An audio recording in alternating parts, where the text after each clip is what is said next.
Well, what's up again there, guys? Brian here, the Three Topics Gamer here to give you another episode of my weekly Q&A, titled People's Questions, or answer a series of questions that have been sent to me over the past week. This episode was relatively light for the most part. I only had like 4 questions that I thought were good for a video. The rest I was able to answer in the comment section of the last video. So if you haven't gotten your notifications and you don't hear your questions in this video, you will know where to look in order to find your answer. There were some solid questions, but they were just a little bit too simple for my taste. So like always, before I start answering these questions, if you do happen to enjoy this video by the end, please do not forget to like, share, and subscribe to keep track of me in all my future episodes of People's Questions, because I believe I have like 4 episodes every Friday for the last month of the year. So, starting off with the first question, and these are all regulars, so, pretty standard. But the first question comes from Nighted Slayer 66, and I really liked your question, and you wanted to know, who do I think is the most underrated Final Fantasy character and why? I think the most underrated Final Fantasy character, to me at least, has to go to Final Fantasy X's Tidus. Yes, the main character of Final Fantasy X, I believe, is underrated. And the reason I think it's underrated is because there's a lot of people who do not believe that Tidus is the main character of his own game. They very much view Yuna as the main character of the entire Final Fantasy X arcs. Now, I recognize that Yuna might have a little bit more significance because she is the summoner, but you have to, I state this, I think he's underrated because of his importance. Like like one of the most insulting comments I've ever heard someone say about Tidus is Final Fantasy X is pretty much what would happen if you played Final Fantasy VIII and you were following Zell instead of Squall, and that's completely inaccurate. Squall is absolutely the primary focus of that story. Tidus, however, may not necessarily be the primary focus to the same extent, and I do agree that Yuna is a little bit more significant because she is the primary summoner, but the plot does not progress without him. The fact that he has a legitimately personal and strong connection with Sin, who is Jecht, means that there's so many times that this story cannot move forward without him. You honestly could replace Yuna with any summoner, just any random character, and the story more or less would progress somewhat similarly. There would probably be a number of significant events that would change, but the story could actually progress without Yuna. You don't have to have the daughter of Lord Braska in order to tell a story about a summoner going on a pilgrimage. You cannot, however, tell the story about Tidus. Without him, the plot doesn't go forward. We don't have a reason to progress, and if anything, that pilgrimage would have ended the same way as all the other pilgrimages have, and that is a big thing to take into account. So that's why I think he's underrated. And again, I apologize for my air conditioning. It comes on at the worst times. Next question comes from Alur Cerna, and you basically want to know, would it be possible for a live-action God of War movie? Anything is possible. The problem is, could you,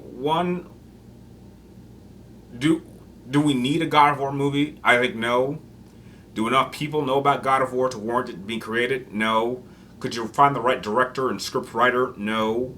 I don't think any of the God of Wars could actually be told in live action just because I don't think they have the right structure. You'd have to make so many adjustments and so many additions. Like, you cannot have a God of War movie focus on one character the entire movie.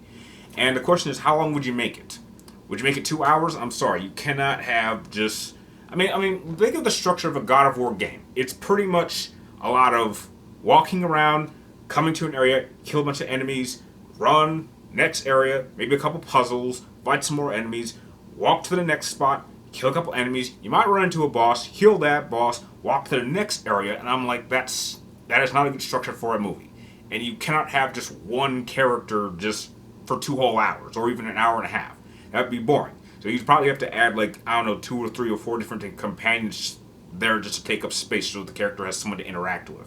And even the later God of War game, God of War 4, I don't even think you could tell a story like that.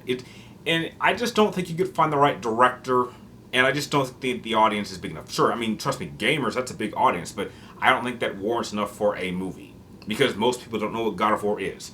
And therefore, you have to spend a lot of money to promote it and say, oh, guess what? This is a movie based on a video game. And video game-based movies do not have a good reputation now. I would not risk that. Now, do I think that there are certain games that if you had the right director, could you tell a certain story like that? Sure. But you need a director that would have a prominent name. Like, for example, if they were to announce that Christopher Nolan wanted to direct, say, a Bioshock movie, that would get a lot of attention. Even if most people don't know what Bioshock is, the name Christopher Nolan means quality stories and quality films. So that would be enough to bring people in, even if they didn't know that Bioshock was based off a video game. Heck, you would even not even say that, and you would draw people in.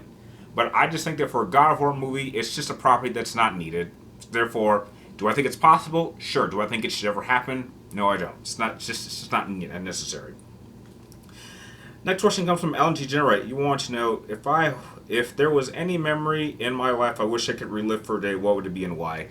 Oh, sure. A memory that sticks out to me I would love to relive for a day is, I believe it was my second trip to visit my grandmother. I believe I was somewhere between 8 to 10 years old, and I visited my dad's house that he grew up in. It's not there anymore.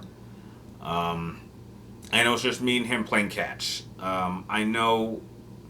I think that memory sticks out to me because it was really one of the first times that I was able to have a father and son moment with my dad. That did not, over 26 years, that didn't happen very often. And knowing what I know now about his childhood and his connection with his father, I wish we'd had more moments like that. But that was the only time me and him ever really played catch. I think we tried that maybe a couple times when we got home back to Vegas, but no, yeah, that was the very first time me and my dad actually just played a game of catch. And it was at the house that he grew up in as a kid. So that made it a little bit more special. So yeah, that's definitely one moment in my life I wish I could relive. And last question of the episode comes from Red Guilty, and you want to know what video games you thought had the potential to be really great but was disappointing. Oh, that's easy. A game I thought was going to be really, really good but ended up being very disappointing was Star Wars The Force Unleashed. Now, up to that point, Star Wars The Force Unleashed... the game is Star Wars The Force Unleashed 2. Now, I played the first game. I actually went to the midnight premiere for the first game when I was at college, and I thought it was awesome. So I went to the midnight release for the second game, and, I was all for the hype.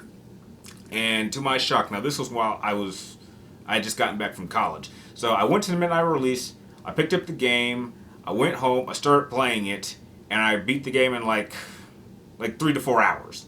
Like, it was still dark outside. I was like, what the heck? This game was, criminally short. And it was criminally easy. And I was like, wait a minute. It took me 2 days to beat the first game. And not only is the character, a lot more powerful, the game is, short, way too short. It's like you start on Kamino, you leave Kamino, you go to some prison planet to get Rom Coda, just to go to take a pit stop at Dagobah to talk to Yoda for 5 minutes, and then you go right back to Kamino to fight Vader, and then the game is over. Wow, I was really disappointed. Yeah, that was without question one of the most disappointing games I'd ever played up to that point. So, yeah, Star Wars The Force Unleashed 2 is definitely a game I thought would be really, really good. I have no reason to doubt that it would not be great because it was developed from the same developers. So why wouldn't I think that they would just take the first game, add a couple additions, and just make it even better? But that didn't happen, and yeah, it was very disappointing. So that'll about do it for this episode of the People's Questions. I want to thank everyone that sent in your questions that I was able to answer in this video and in the comment section of the last video. If you guys have any questions you'd like me to answer in next week's episode, be sure to type them in the comments down below, but make sure you get them into me roughly before next Wednesday around noon. And if you guys have any ideas that you would like to see me do for just video topic ideas for the rest of December, be sure to type those ideas and let me know in the comments down below as well. And like always, thank you guys for watching. You're awesome, and I will see you all next week.